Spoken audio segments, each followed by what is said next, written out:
তোমাদের জন্য আজকে আমি নিয়ে চলে এলাম একদম নতুন ধরনের কোনকের ডিজাইন। এগুলো কিন্তু মিডিয়াম সাইজের কোনকে, তিনটারই ডিজাইন একদম আলাদা আর ইউনিক কালার কম্বিনেশনের। এই কোনকের ডিজাইনটা দেখো, আমি রেড আর পিঙ্ক দিয়ে করেছি আর কলকা ডিজাইন করেছি, মাঝখানে লেখা আছে শুভ পরিণয়, পুঁতির কাজ আছে।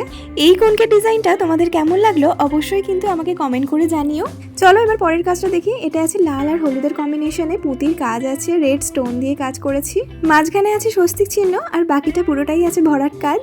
তোমরা কিন্তু এরকম ধরনের কোনকে আমাদের কাছে কাস্টমাইজ করিয়ে নিতে পারো একদম নিজেদের মনের মতো করে। যেরকম তোমরা কালার কম্বিনেশন বলবে, যেরকম তোমরা ডিজাইন চাও সেই রকম ভাবেই করিয়ে নিও। এখানে কিন্তু অনলাইন ডেলিভারিও অ্যাভেলেবেল আছে। রূপকথায় কিন্তু এই পুরো বছরটা জুড়ে একটা দারুণ অফার চলছে, সেই লিঙ্কটা আমি এই ভিডিওর ঠিক নিচেই দিয়ে রাখলাম, তোমরা দেখে নিতে পারো। আর এরকম সুন্দর সুন্দর কোনকে তোমরা যদি অর্ডার করতে চাও তো আমাদের কন্ট্যাক্ট নাম্বারে তোমরা যোগাযোগ করে নিও। তোমরা কিন্তু এই সমস্ত ওয়েডিং প্রোডাক্ট ভিডিও কলের মাধ্যমেও দেখতে পেয়ে যাবে, কোনো অসুবিধা নেই। এই কোনকে ডিজাইনটা দেখো, লাল থেকে একটু বেরিয়ে এসে আমি পুরোটাই হলুদের ওপর কাজটা করেছি আর মাঝখানে বিয়ের মন্ত্রটা আছে, বর্ডারে পুরোটাই পুঁতি দিয়ে কাজ করা আছে। এবার তোমরা বলো তো এই তিনটে কোনকের মধ্যে তোমাদের সব থেকে বেশি কোনটা ভালো লাগলো? আরো নতুন নতুন কাজ নিয়ে আসছি খুব তাড়াতাড়ি, তাহলে আমাদের চ্যানেলটা কিন্তু অবশ্যই সাবস্ক্রাইব করে দিও আর শেয়ার করে দিও সবার সাথে।